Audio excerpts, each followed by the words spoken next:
world. It's just the way of the world now. It's just the way of the world. Pulling up Suzuki in your Bugatti. You probably just don't get it, you bourgeoisie. You probably wasn't expecting this new posse. Trying to make a change, you and who's on me. Huh? You and who's on me. You and who's on me. You and who's on me. Move calmly. For real, they pop pills and shoutin' YOLO now. On some don't look back shit and don't look down. Everybody wanna have a colder style. Rather be a Colin pal than a Goma pal. That's that gangster mentality. People got it all crooked. Wanna be a real crime family. Ain't up on them Bin Ladens in the bushes. It's a damn shame. You still quoting Scarface. Cliché than the car chase. And if you saying that it's art for art's sake, then I'm just saying don't get caught counting cars, Ace. It's just the way of the world. It's just the way of the world. It's just the way of the world now. It's just the way of the world. Pulling up in your Lex in front of the jet. Say me when even from there, something suspect.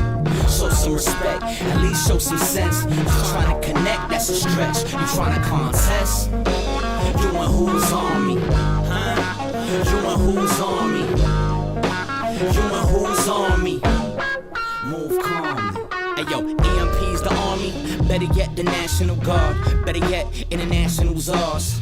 After the party is the anarchy. That ain't a plan hardly. Man, don't even start me. Know what I don't like?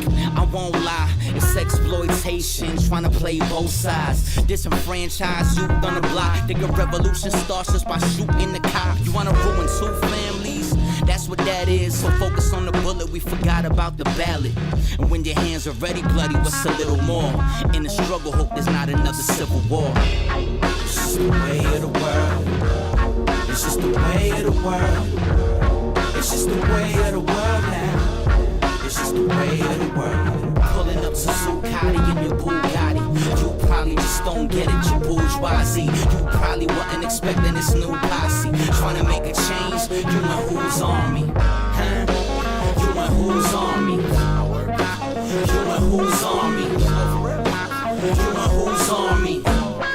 Move calmly.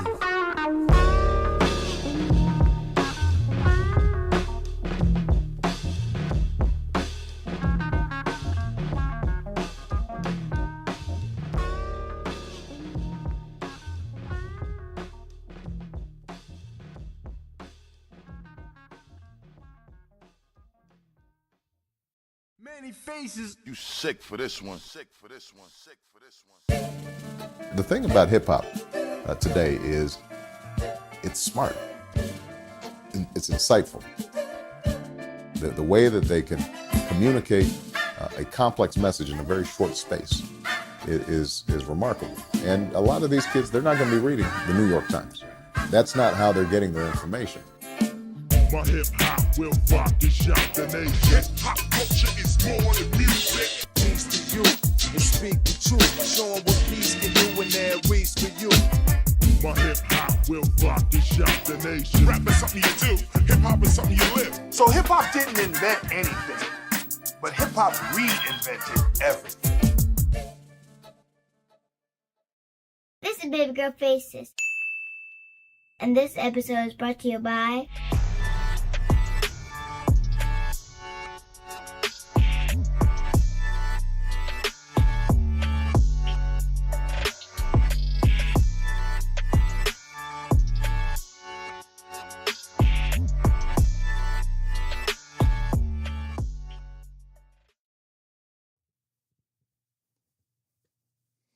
Yes, indeedy.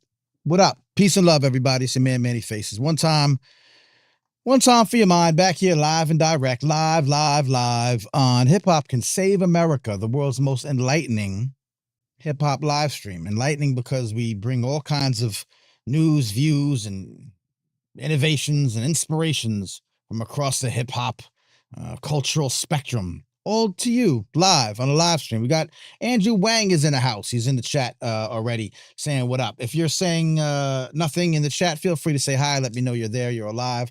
Let me know you hear me, see me, smell me, taste me, feel me, that everything's nice and crisp and clean with no caffeine. We are rocking tonight. Andrew likes my hat. Thank you very much. New York Knicks, we're about a couple weeks away. Big trade news. Of course, if you're a Knicks fan like we are, well, I mean, I am, and I guess some of y'all are. But anyway, interesting news this week.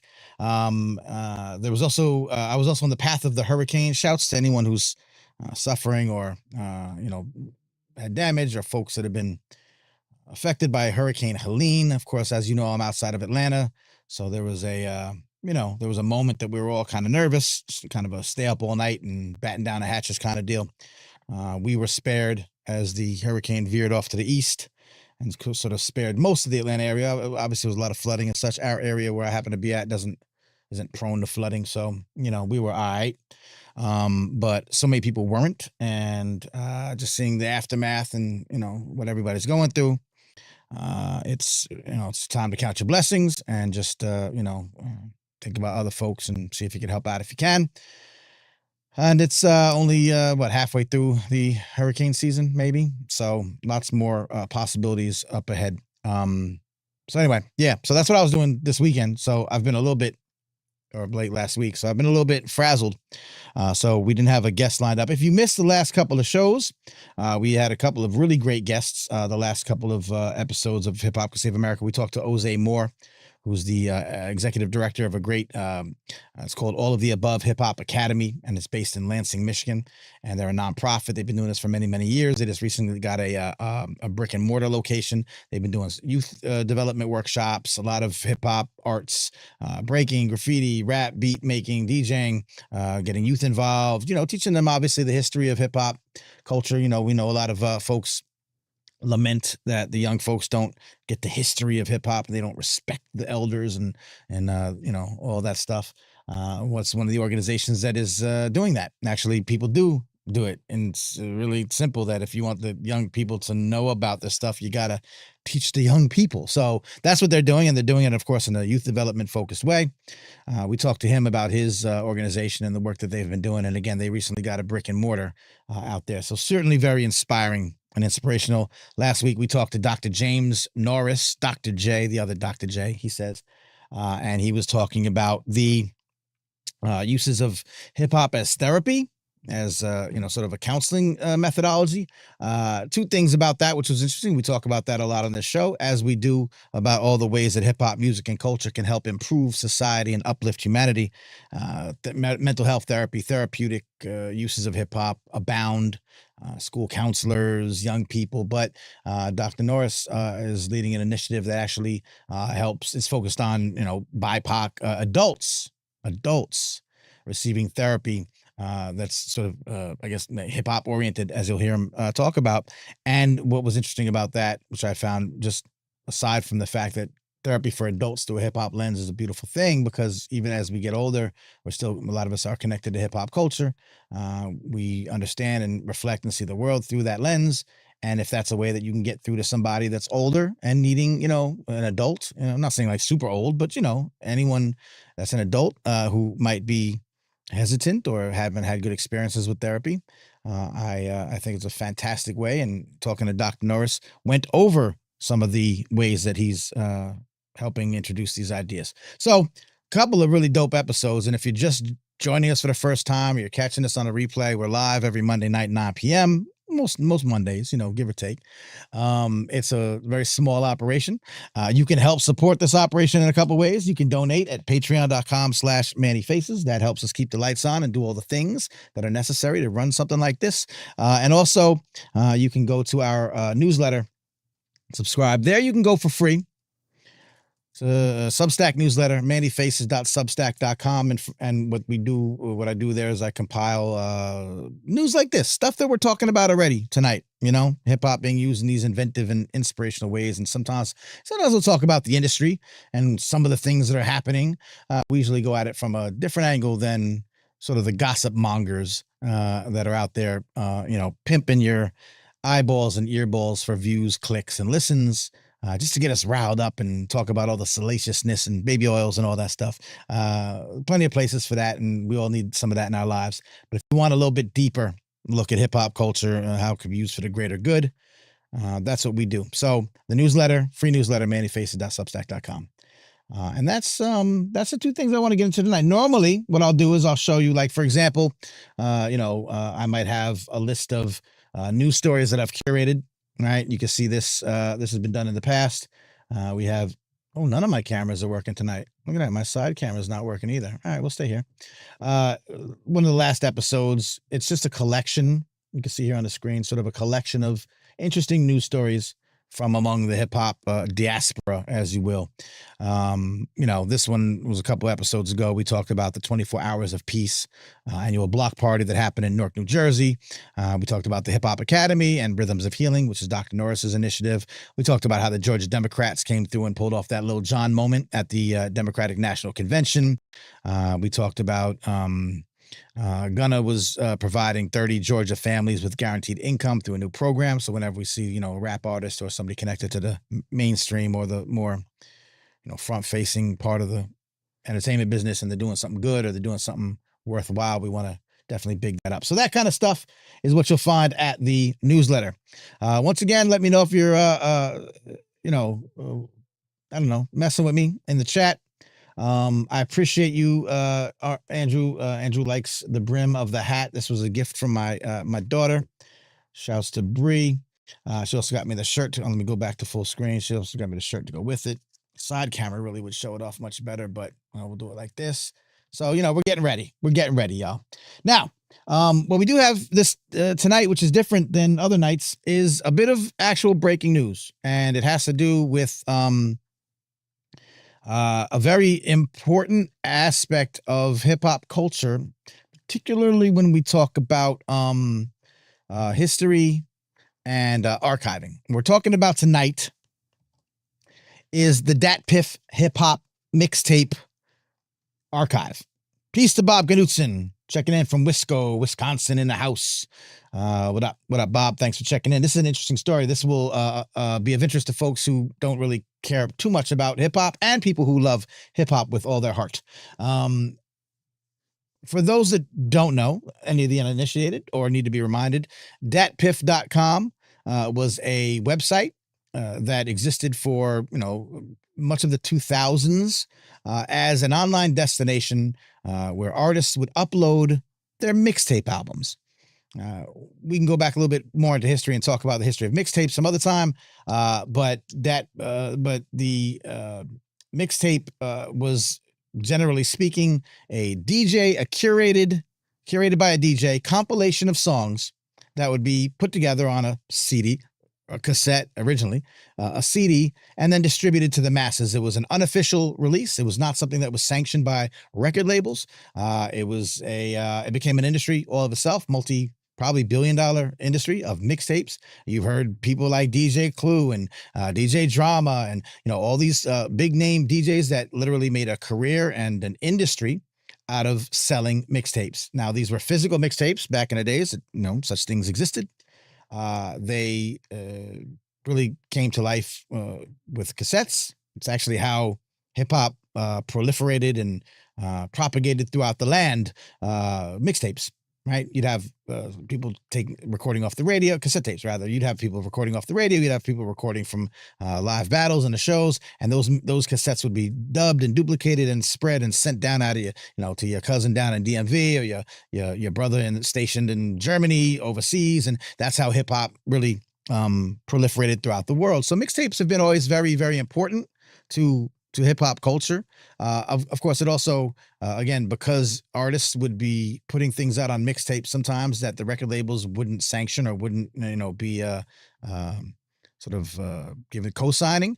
You'd have a lot of really original, interesting experimentation, samples that wouldn't be cleared, but you could rhyme over on a mixtape because it's kind of a pseudo legal situation going on. You have some songs that only exist in mixtape form, that the only time you could have gotten that song from this artist who was maybe a nobody, it became somebody, and this was an early introduction to the world, was on the mixtapes. Drake would be one of the most notorious of these folks. It came from this mixtape era, which then coincided with the blog era as everything migrated online. And shouts to It's the Real, the two-man journalist crew that went ahead and put out a great podcast series about the blog era.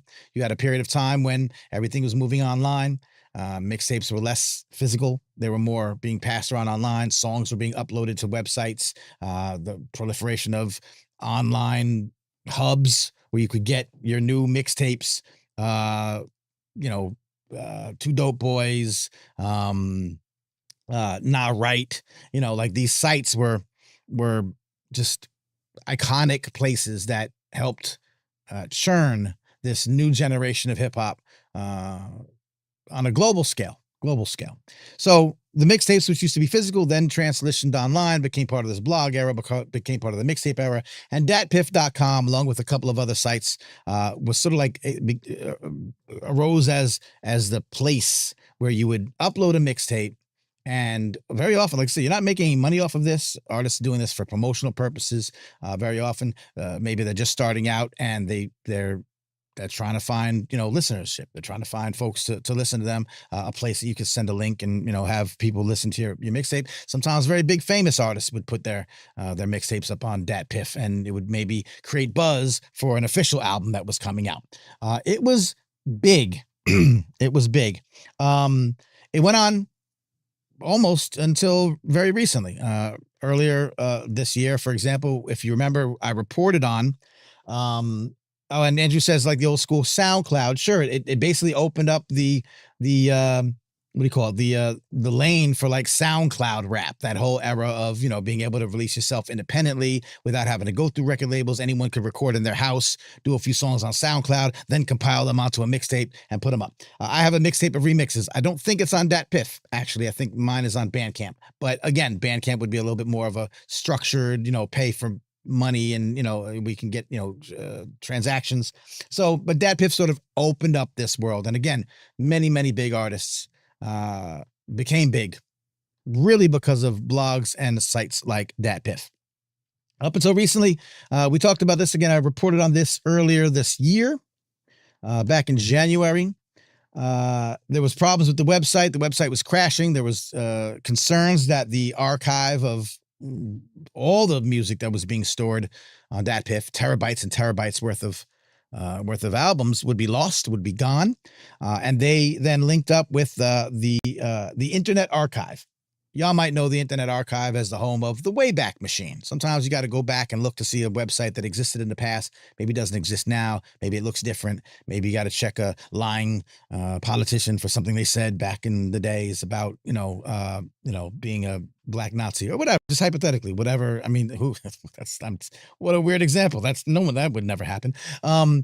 So you would go in the Wayback Machine. That's the Internet Archive. They own that, but they also store a lot of online digital information. It's built to be this sort of, I think the analogy we made was the Library of Alexandria, this home base for, all this information to be stored and protected against, a service like Bandcamp going out of business, and then all your stuff is gone. DatPiff.com having hard drive crashes, or, maybe being taken offline for some other reason. All the stuff is being held. And the Internet Archive was supposed to be this very heralded place where this stuff would be secure and safe. Different somehow. I don't actually quite fully understand. Different than any other organization that might then go out of business. So, we know of the Internet Archive because this deal happened. Now it's tied to hip hop, and we're like, oh, the Internet Archive. That's cool. They're hosting all of the stuff from DatPiff.com in January. So according to Rolling Stone, in January, DatPiff began uploading its entirety of it. Well, the entirety, asterisk on that, we'll talk about that in a minute, of its over 420. Come on, that's not a coincidence. Rap mixtape collection to the Internet Archive. And that's great. Since then, DatPiff site, and ever since then, has said, embrace the next generation of DatPiff. And it links over to there, and it says, go to archive.org, go to archive.org, and you can do all that. So just the other day, I didn't actually have it up. That's weird. I should actually have it up. Just the other day, I was on Reddit, I'm never going to find it now. Anyway, it doesn't matter. I was on Reddit, and I noticed there was a discussion being led by a user, Ayo Rhett, who said, "Hey, y'all, so the Internet Archive of DatPiff.com's archive is disappearing. And no one seemed to know this, and no one seemed to have noticed this. And then a bunch of people went in, and it was at 366,000, right? And then it was like 285,000, and then like 122,000, and it just kept dwindling. And really, over the course of a day or two, it's gone. So there is, as of now, unless there's something that we're all freaking missing, there is nothing in the DatPiff hip hop mixtape archives on the Internet Archive. Gone. No explanation. DatPiff hasn't said anything. I reached out to the Internet Archive myself after finding this out, and nothing. So we don't know what's happening. Nobody knows what's happening. So I said, well, listen, you did some really cool, like, unofficial journalism work, Mr. Ayo Rhett, on Reddit, random Reddit user. How would you like to come on and tell me about it? So I invited him, and he came, and we talked, and I'm going to share that interview with you. He is a radio show host and a self-declared hip-hop nerd, rap nerd, who has been following the DatPiff saga for a long time. And he essentially broke this story, as far as I can tell, anywhere in the world. And as far as I can also tell, I'm the first person to then bring it as a journalist, as a hip-hop guy. So the two of us together, breaking news. Here's my discussion with Richard, my man, my mellow, from up north in Canada, who told us all about the disappearing mixtape archive. Let's go. Richard, thanks for joining me on this very impromptu connection that we made in the fair streets of Reddit USA. How you doing tonight? I'm good. How are you? I'm okay. I'm doing well. We're preparing for a show, so it's always a little bit wild. But I'm just glad you took time to talk to me about this little incident that you essentially reported on. Yeah, absolutely. So I'll have told people a little bit about why we're talking, but just to kind of recap very briefly, what I noticed is that you noticed and posted to Reddit, and then as far as I know, you're the only one or the first one, but certainly the first one I came across, that noted that the DatPiff hip-hop mixtape archives that were previously held on DatPiff.com that had been transferred to the Internet Archive, the sort of what's the Library of Alexandria of the internet, and had been there for some time, since earlier this year. It was big news. I remember reporting on it. 300-something thousand mixtapes, terabytes and terabytes of storage, suddenly was disappearing. Yep. Just trickling away. And you noticed this. Why? I noticed it because I check the archive on a weekly basis. The preservation of DatPiff has always been quite important to me, and what they had uploaded to Internet Archive was in no way all of what they had.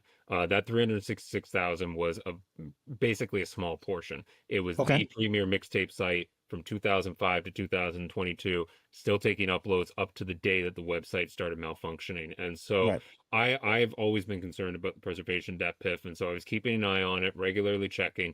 And essentially what ended up happening was this week, there was a night where it was still at 300-some thousand. The next day, it was down to 100-some thousand, and then we saw it just kind of going down and down and down. Now, initially, a few commenters noted that this seemed to be an indexing issue. The ability to find items was being curtailed, but that the items still seemed to be there. And so I grabbed a number of downloads that I had been direct links, for example, like you could still, if you had a direct link, you'd still be able to get to it, but you couldn't search for it. And then another user named Tack, he let me know, he said, hey, heads up, I can't get any of my direct links anymore. And so I went and checked. All of them are gone. Basically only a few hours after I managed to finish the downloads that I needed. And so, yeah, basically overnight, like within just a handful of days, we went from not being able to find anything to nothing being there. The DatPiff archive is gone. Essentially. It's gone.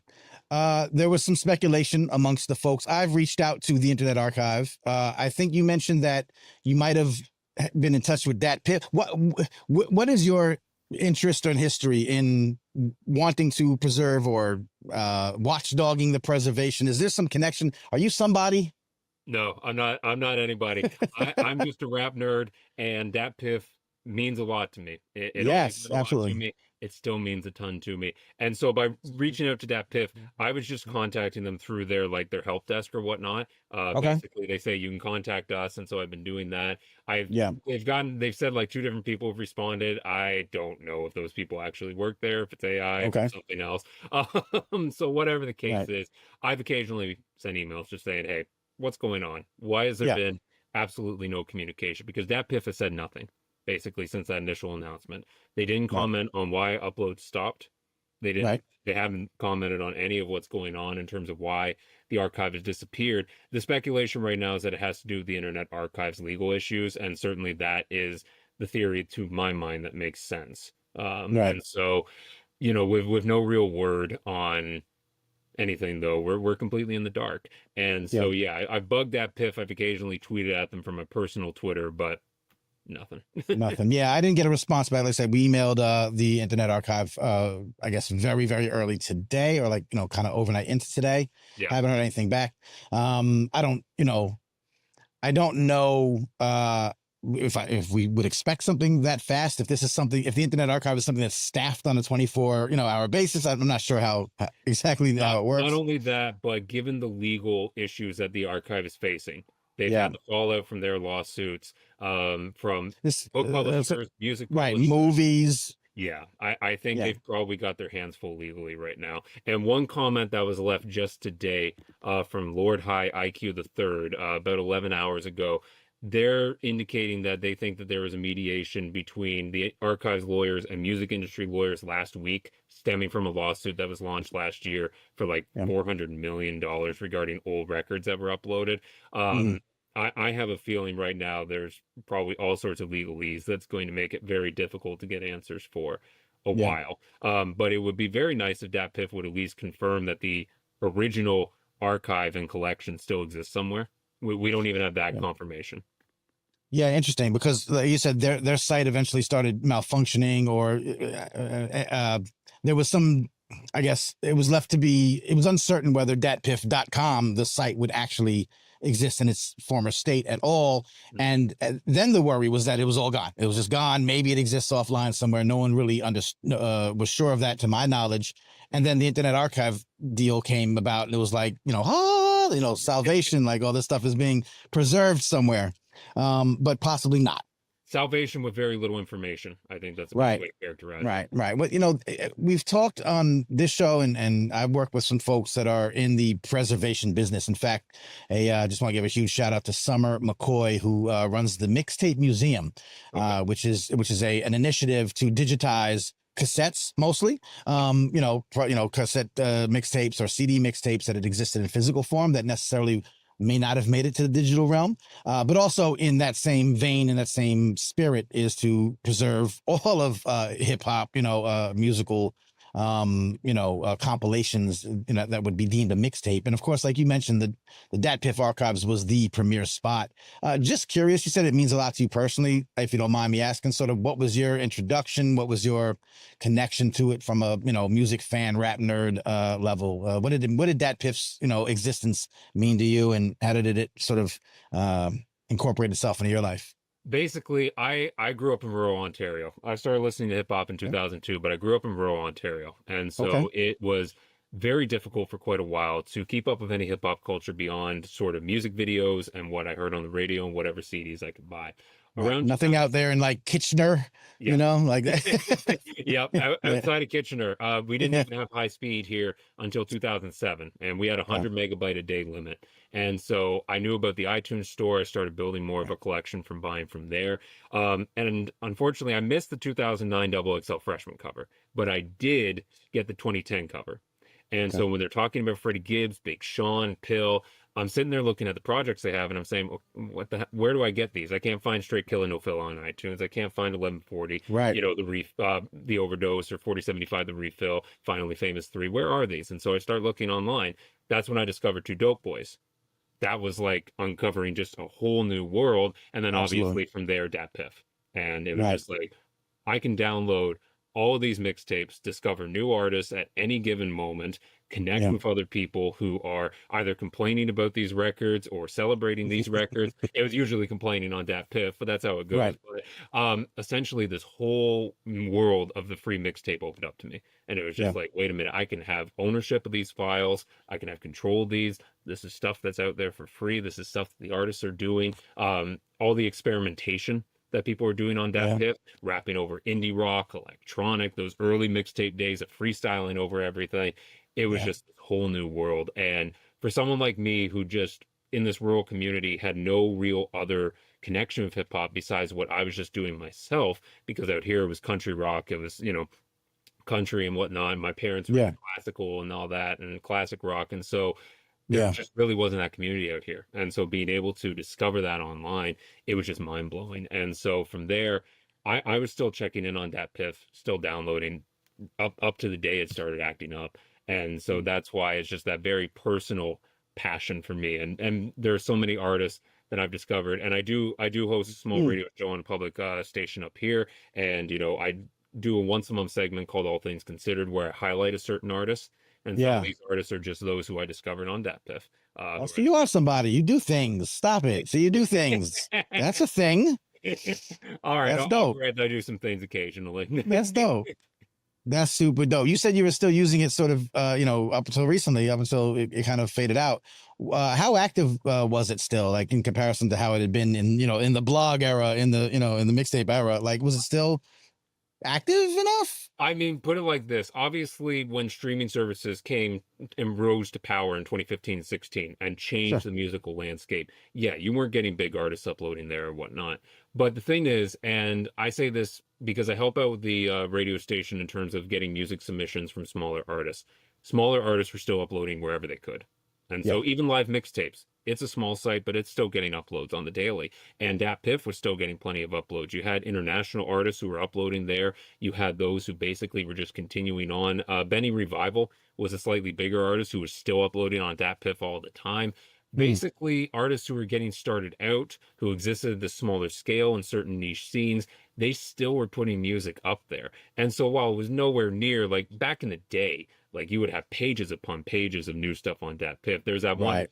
Childish Gambino bar, I think from Think of Me, where he's just like, DatPiff fourth page because you suck something glory hole. Like there was just so much coming Right. out at that time. It was obviously nowhere near that scale, but it was still active in a way that its collapse, I'm sure, hurt some artists. I'm sure hurt some small niche communities. And so that's why I've been frustrated with DatPiff's complete lack of communication, because it's more than just those big mixtapes. There are these smaller niche segments that still exist in these spaces that when you lose sight of them and they lose the ability to function, you don't help hip hop culture in that way. And I fear DatPiff, despite the prominence that it has had and the importance it has, in some ways its lack of communication has also really hindered understanding where the culture is and all the different ways that it sort of exists and manifests.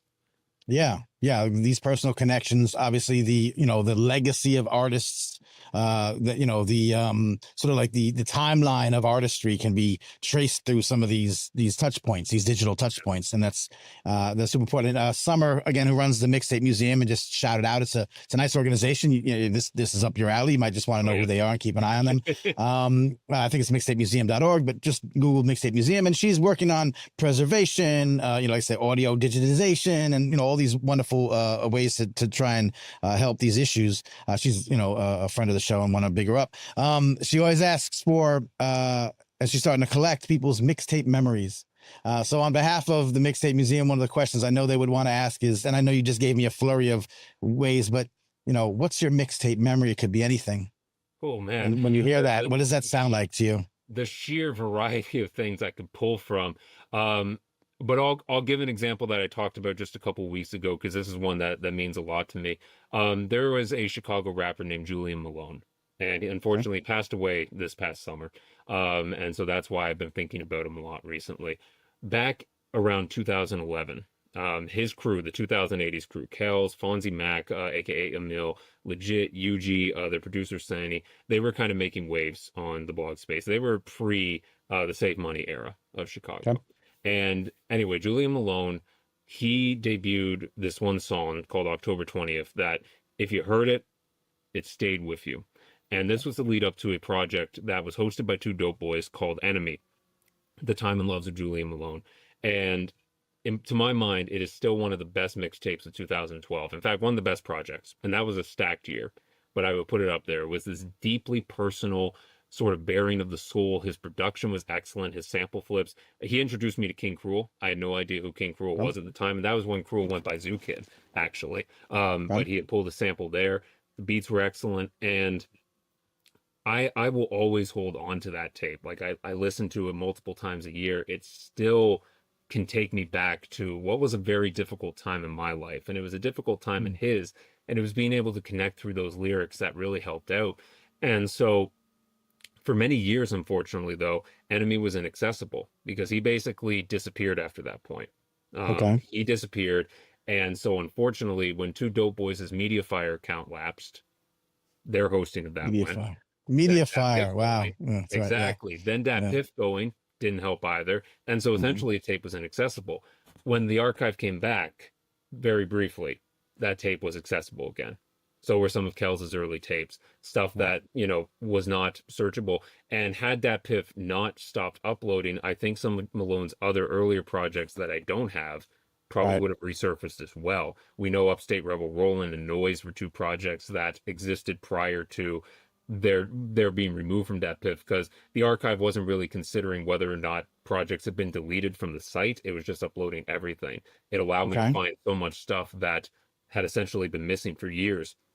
Michael Christmas' Free is his art albums. Sean Christopher's I Wear Glasses #2, which had gone missing. And so anyway, Julian Malone is kind of to me the perfect encapsulation of the importance of the mixtape era because he released something that was truly album quality that only a small handful of people knew. And regardless of the numbers, regardless of whether or not he had that big fan base going on, he was there as a person who made this music, who put it out there, who bared his soul, and who left a mark on those who did, you know, keep up with him. And to lose DatPiff and the archive is not just about losing the music, but it's about losing both the understanding of American culture and history at that time, especially that era of the Great Recession, and then, you know, onward, coming out of it, and understanding how people formulated and developed their musical identities, and also just our records of many individuals who probably put their heart and soul into a project, moved on from hip-hop, and, you know, that's the only real record we have of them now, outside of their friends and families. And so I think about all of that when I listen to Enemy. And so that I'll put forward as my main mixtape memory, though I can't do many more. I'm sure you can. I can tell already. But that is brilliant, and that is really well said. And I think it strikes to the core of, you know, the type of talk we do here. Just wanting folks to remember that there's more to this thing, you know, than what a lot of people think. That there are connections. There's humanity all strewn throughout the music and culture, and that's a really it's a profound way of putting it. So I appreciate that. What would you hope? As I don't want to keep you too long. What would you hope? And you made mention. You did say, I think maybe it was before we jumped on. You said that what the Internet Archive, and you just made sort of alluded to it. What the Internet Archive have still wasn't everything that DatPiff had. So to your knowledge, DatPiff had an assortment. Things were deleted from DatPiff, but still existed, and they made its way to the Internet Archive. Do you have an idea? I mean, you know, you seem to know a little bit about this. How much they actually have or had at one point?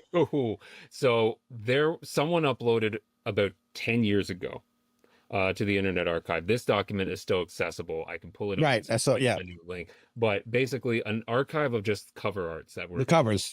I saw it. Yeah. 600,000. Okay. Right. That's way back. That's way back. So that's just the cover art. There was also a document of just what was uploaded, I think, from 2013 to 2000 some pages. There's no way that I think even that encapsulates everything DatPiff had, because you had stuff that got deleted that they were Yep. obviously still storing, given what Right. what did get pulled back up. And again, And when you say deleted, would this be like, again, like lawsuit stuff, or just even just artists deleting it. So, for taking it down example, in themselves? the case of Michael Christmas, he had two Interesting. projects before Is This Art, fucking EP and The Golden Toilet. And I think he was very much still finding his voice.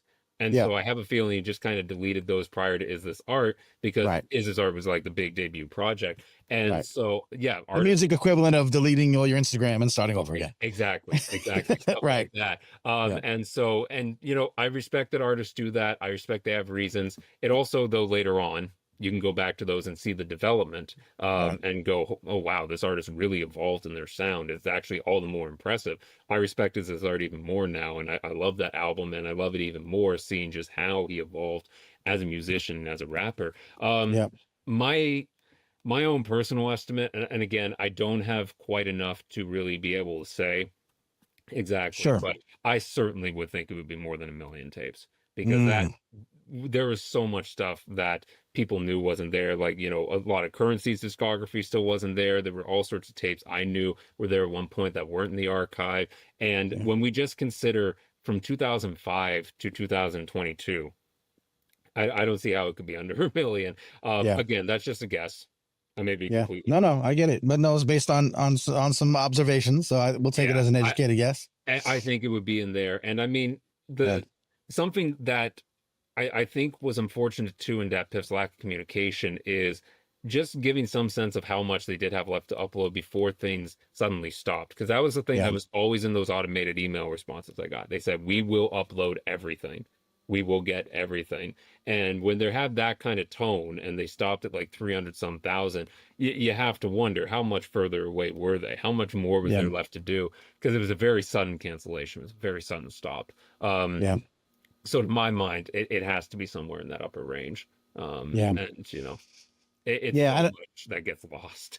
Yeah. Well, that's the whole point of this, is that even even more could get lost than we imagine, and then we're already possibly losing a lot. Although, again, legal things happen; they may still exist somewhere. I guess it's unknown if there's a vault of hard drives somewhere offline in a bunker, in DatPiff land, where that has everything. If they would just send out one tweet saying, look, Yeah. folks, all of our original files are safely stored offline. We won't tell you where, but they are offline. We can confirm it. Right. I would feel such a wave of relief. Just that Yeah. little bit of confirmation would be helpful. That's interesting. Yeah, I get it. There was something about a guy, and this was this was all very late breaking news, and so I apologize. Something about a guy in a Mastodon account, talking Yeah, about the trusting him. The founder of the It's- Internet Archive. Right, Joe Scott, something Scott. Yeah. I'm going off of memory, and Yeah, he was wow. asked about it, and he basically said, "You just have to trust me." Yep. Which again is as cryptic as anything could possibly be. My guess is that if the Internet Archive wanted to preserve this, they did this. I mean, it's an altruistic endeavor in its entirety to some degree, that he would want to make sure that this is okay, and that if there was some behind the scene machinations going on, legal stuff happening, that might be his answer, because there's only so much you could say. But again, yeah. He's probably stuck there, and I think he's got to think about. I think the Internet Archive, they're balancing between preserving the Wayback Machine and preserving all those uploaded files outside of the Wayback Machine. The Wayback Machine is essential for trying to keep up any record, basically, of the internet right now. Sure. Archive.ph. Right. They're probably balancing, and Yep. if you've got multiple industries saying, we're tired of you, we're going to sue the living hell out of you. I mean, a $400 million some lawsuit over old records, some of them being 78 RPMs, they're not making those finals anymore.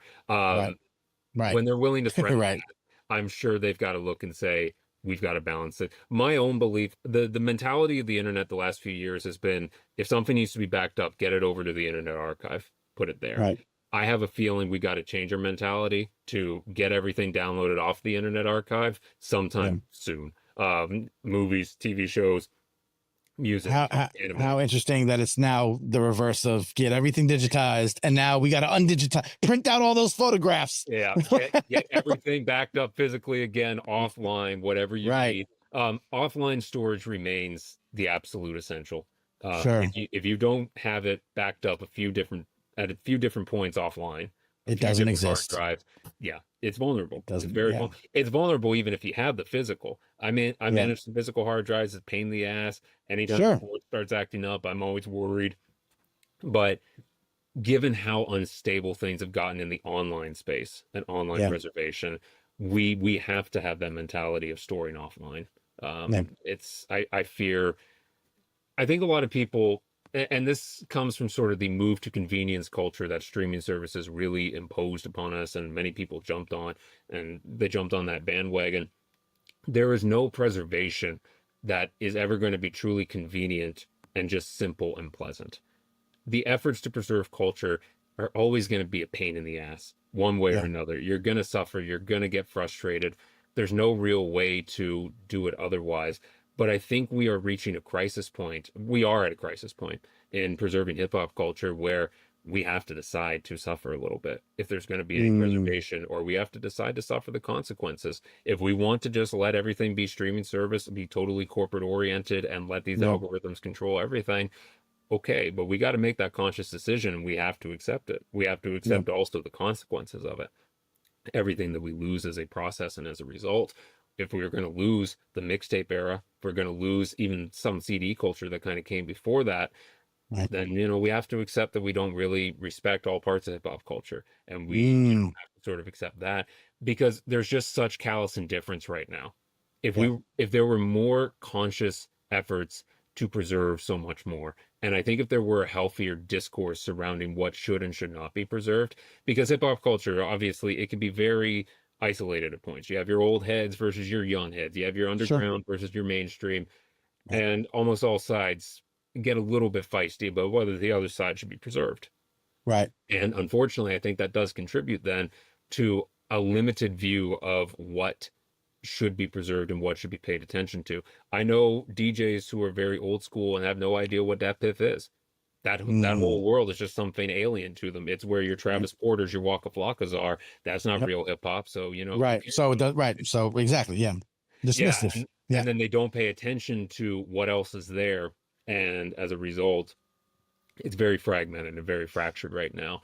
And I think any effort to try to, we're not going to be able to reverse course fully, but I think to try to do anything better than what we really have, that does require recognizing that we sometimes have to get over our own sort of cultural sensibilities, be willing to engage with what's going on in the other realms, at least to preserve it. And also that recognition that it's not going to be easy. It's not going to always be fun, but if we're going to preserve culture in any way, you have to accept that.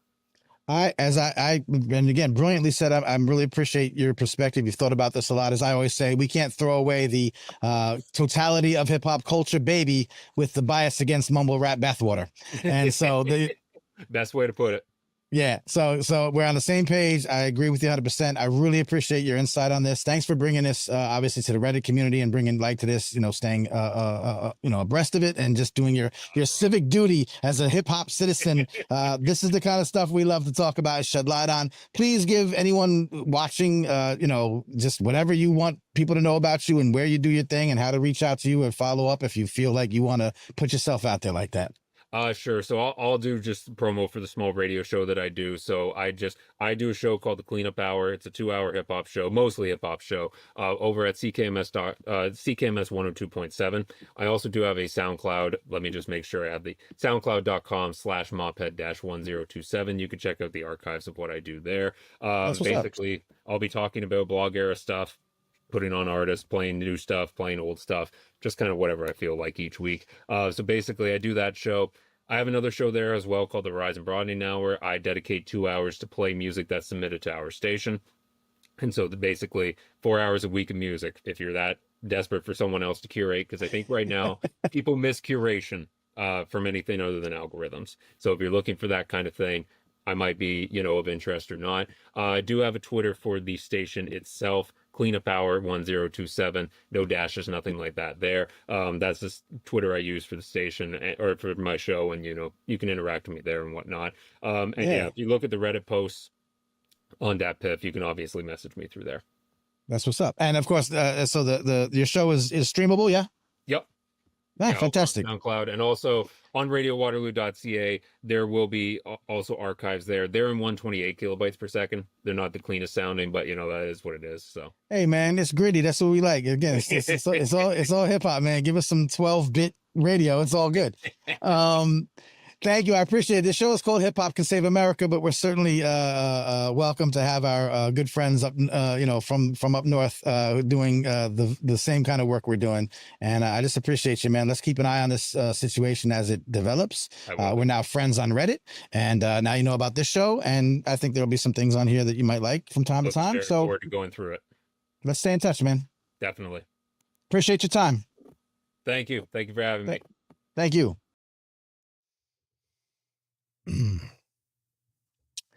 There you have it, my man Richard, radio host and Reddit user Ayo Ret. Ayo Ret on Reddit, who discovered that the DatPiff.com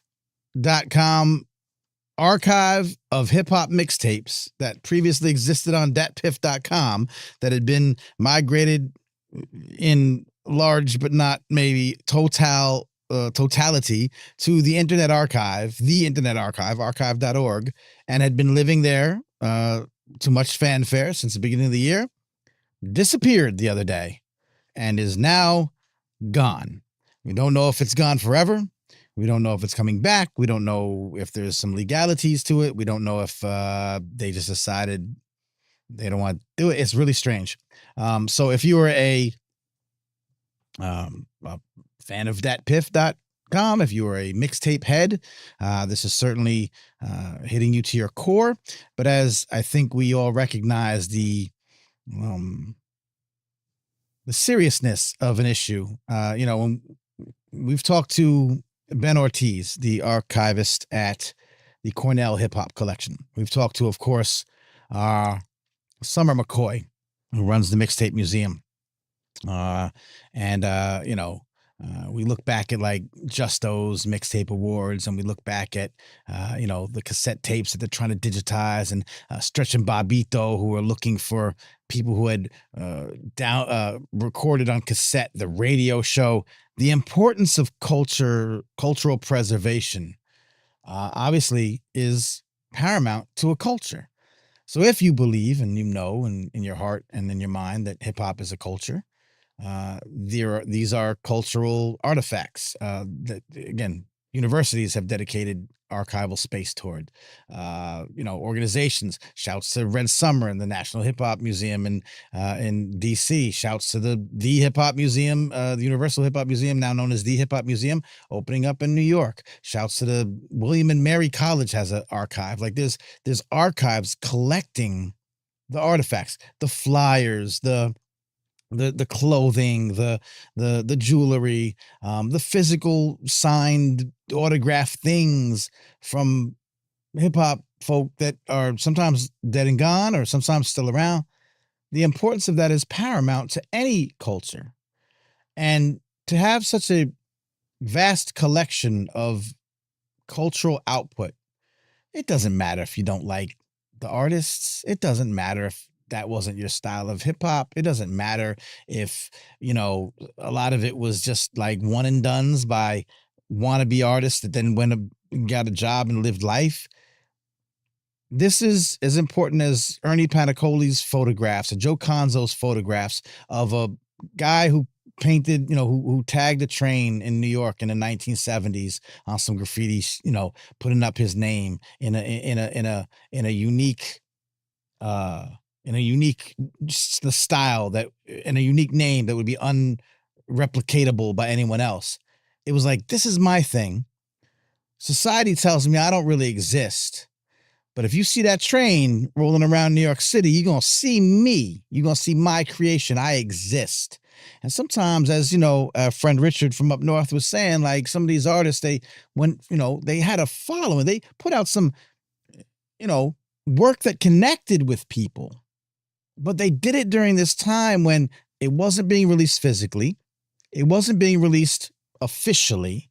So the only place it existed was digitally in this ecosystem that was places like DatPiff.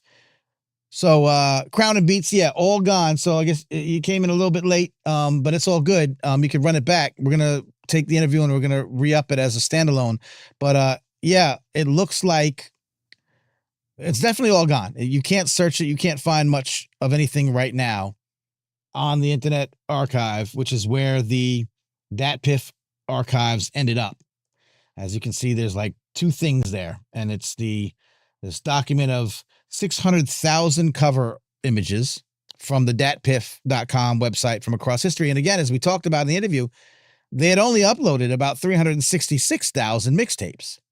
But this cover art archive shows 600,000 at least. And I think Richard was saying that was only even up until a certain period of time. So that there's probably close to 1 million mixtapes that DatPiff.com initially had, uploaded about a third, or, we're estimating, but definitely uploaded a portion, certainly less, certainly only half, certainly probably only half, roundabout.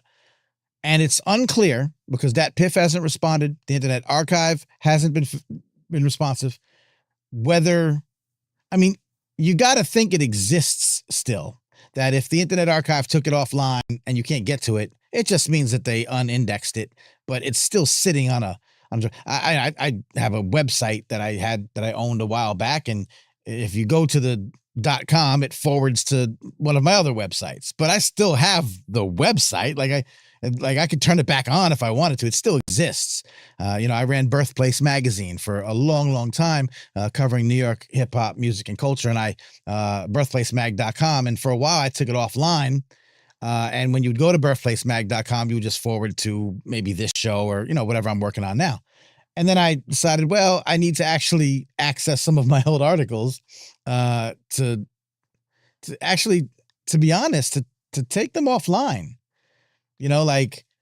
As we were talking about it's interesting that we would take things and put them online to preserve against them being deteriorated. Again, Summer McCoy and the Mixtape Museum trying to take digitized cassettes because they don't last forever. That medium, that cassette tape, that magnetic tape will degrade over years, and you can have it, and then you won't have sound anymore. So, you want old 78 records, as we talked about, like old formats, at least digitization kind of permanent makes it, permanently exists, unless the storage goes away. Then you're left with nothing.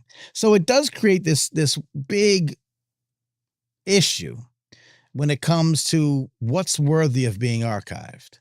And obviously the big archives in the big universities are looking at hip hop history, physical things, flyers. Again, Joe Conzo's enormously important photo collection, Ernie Panicoli, Jamel Shabazz, like all the photographers that, didn't have digital cameras. It was fit. So yes, of course, the flyers, Buddy Esquire, King of the Flyer, all the flyers have to be digitized. Early records that, don't exist anymore. Mixtapes, cassette tapes, Cold Crush Brothers, their battle cassettes need to be digitized and preserved. Sure, history is important. But when you look at the blog era and we've seen this, blogs have gone away. Major news websites like MTV News and Vice are gone. If you wrote stories for MTV News, and how long was MTV News writing stories? It doesn't exist. They don't exist anymore. They're offline. They're gone. So we've seen what can happen if we don't do this. So again, as culture keepers for hip hop, we got to say, hip hop's too important. All those artists, again, you could like them or not, doesn't matter. Richard rattled off a bunch of Chicago, maybe drill artists, and Chicago drill's not my thing. That's garbage. It's all about, no, it doesn't matter. These are people, cultural participants, musicians and artists of this genre, of this culture, whether it's your cup of tea or not, that we can't just be erased into history. These people put blood, sweat. I've tried to make music. I've made music. I have recorded songs. I have them still. I don't want them to go away. I'd want them to be preserved somehow. If someone wants to take a look at the totality of my life, you know what I mean? When I was attempting to be an artist, I wrote some real stuff. I wrote some stuff that lets you know who I am in some of those songs. Now we have internet. Now I have a TV show. I have a TV show, But, you can hear from me. I could write a book. I could do things. But I don't know, man. If you want to take a snapshot of who I was from, 19 whatever to night, you know what I mean? It's in my music. It's in the music that I made during that time frame. That's important. It's especially important for people that don't get their voices heard through traditional means, underrepresented, underreported voices from communities that have been underserved and under-resourced and underloved by the greater portion of society. As we know, hip-hop isn't just music and entertainment. Hip-hop very often, rap music especially, is often a recorded history, journalism in a way. Sure, some of it's embellished. Sure, some of it is violent in nature and all the bad things, quote unquote bad, but reflections, right? Still reflections. There's a reason why people are writing and rhyming and reciting what they rhyme, write, and recite. So all of this stuff is important.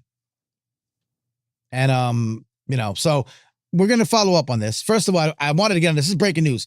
I'm going to just kind of humble brag a little bit. As far as I know, until tonight, there was not one journalist, hip hop or otherwise, that was talking about this until tonight. So just to let you know, I like to do, hey, hip hop being used to, benefit society and education space, things you don't know about. But I got some journalism chops too. And I know a story when I see one. And I want to give great thanks to Richard, radio host. I'm going to have all his information in the show notes. As soon as I close the show, I'll just refresh. I'll put it up, but also stick around for the standalone interview. We're going to pop that up because it is kind of breaking news. It is kind of important, and I didn't want it to be the same as the live stream, whatever. So if you come back, you'll see that pop up live. Please give this video a thumbs up. Please make sure you subscribe. And when you see that one pop up, maybe tonight, overnight, whatever, please do a lot to get that out because this story is not being covered. The other journalists, hip hop or otherwise, aren't talking about it. And we want to put some pressure on DatPiff, the Internet Archive, to tell us what's going on and to say you can't just be so flippant about 600, 800,000 artifacts from hip hop history that only y'all seem to be able to control. We can't have that. So listen, shouts to everyone in the chat who've been following along. Andrew Wang says, wow, this is huge. And I agree. I think this is a huge story.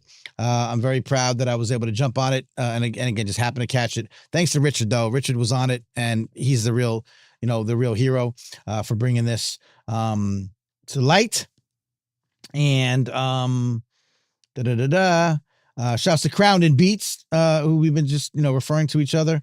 Today we go the other way around. We put digital productions on tape to get the real raw sound and put back after it. That's right. That's right. We need to add some crackle. We need to add some vinyl crackle to some of the things as well. Bob Knudsen, Wisco, Wisconsin, checking in. I was recently gifted original DAT and reel-to-reel tape of music I was part of in the 90s. Having physical archives is pretty sweet. I have reel-to-reel tapes of my dad telling me bedtime stories, and I don't think I have anything else. And my dad's passed away, and I don't think I have anything else except I could still call his wife, his phone, and he's still on the answering machine. And they still have like an old-fashioned tape with the answering machine. But I have reel-to-reel tapes. I don't have a reel-to-reel player that works. I tried buying one at a garage sale cheap, and it just doesn't work. I tried fixing it. I couldn't get it to go. I'm not that good.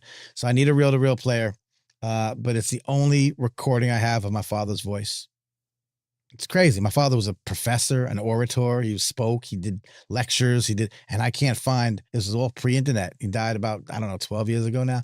I can't find a single recording of him in existence, but I got some reel-to-reel tapes. So I want to get them and bring them into the thing. So yeah, this is important. And Crown and Beats brings up my good friend. Look, Legendary. What are you talking about? Right here. Look.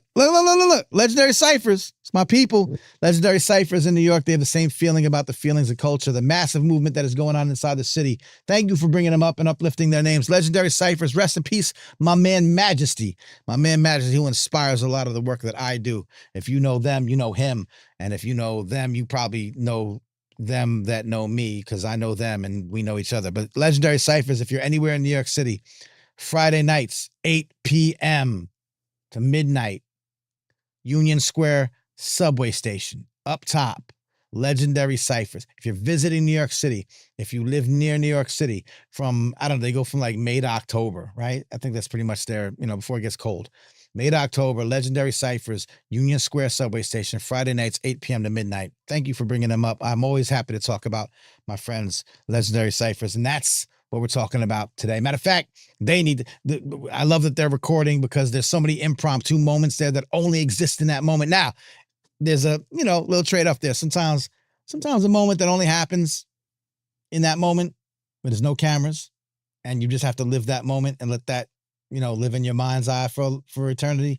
That's okay too, sometimes. And we're okay with that. We don't have to hold a phone up to every concert. We don't have to hold a phone up to everything.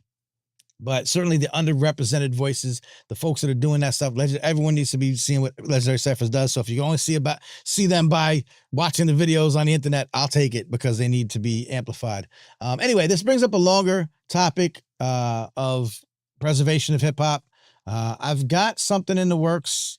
I know I'm not that consistent with the newsletter. Please sign up for the newsletter. If you're watching tonight and you're listening to me and you have any, if you're tuned in and you're tuned into this stuff, you'll love the newsletter, mannyfaces.substack.com.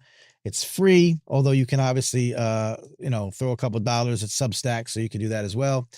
We talk about these things. We share information. We share events. We share stories that have been curated about these topics. The least you could do tonight, if you haven't already, give us a thumbs up, spread the word, share it, and sign up for the newsletter, because that's how we stay in touch with our, the people who want to talk like this, talk about this stuff when it comes to hip hop. And I do have some things I'm working on that I'm going to want to share with y'all, that if you are a, lover of the culture, all aspects of the culture, not just the entertainment value. And if you're tired of, just hearing and seeing and smelling all the ways that hip hop is projected throughout social media or online media or offline media, we offer alternatives to that. So sign up to the newsletter. It's a good place to be. And if you value this work, I cannot do it by myself. I need y'all. You saw our patrons named at the beginning of the show. Thank you to a lot of them. Andrew Wang's in the house tonight. One of our great supporters, patreon.com/Manny Faces. I'm going to go. We were going to do some what's on your hip hop mind, but this was a long enough show, a very important topic. I'm going to spend some time tonight and rip that interview, put it up as a separate story, because I think that the world needs to know what's going on. It is breaking news. I did break it. So let me put that up as a regular video. If you're subscribed, which I hope you are, and you turn on the bell for notifications, you'll see that video appear. And when you do, just please share it and let people know that we covered this story when other people were ignoring it, because we're great.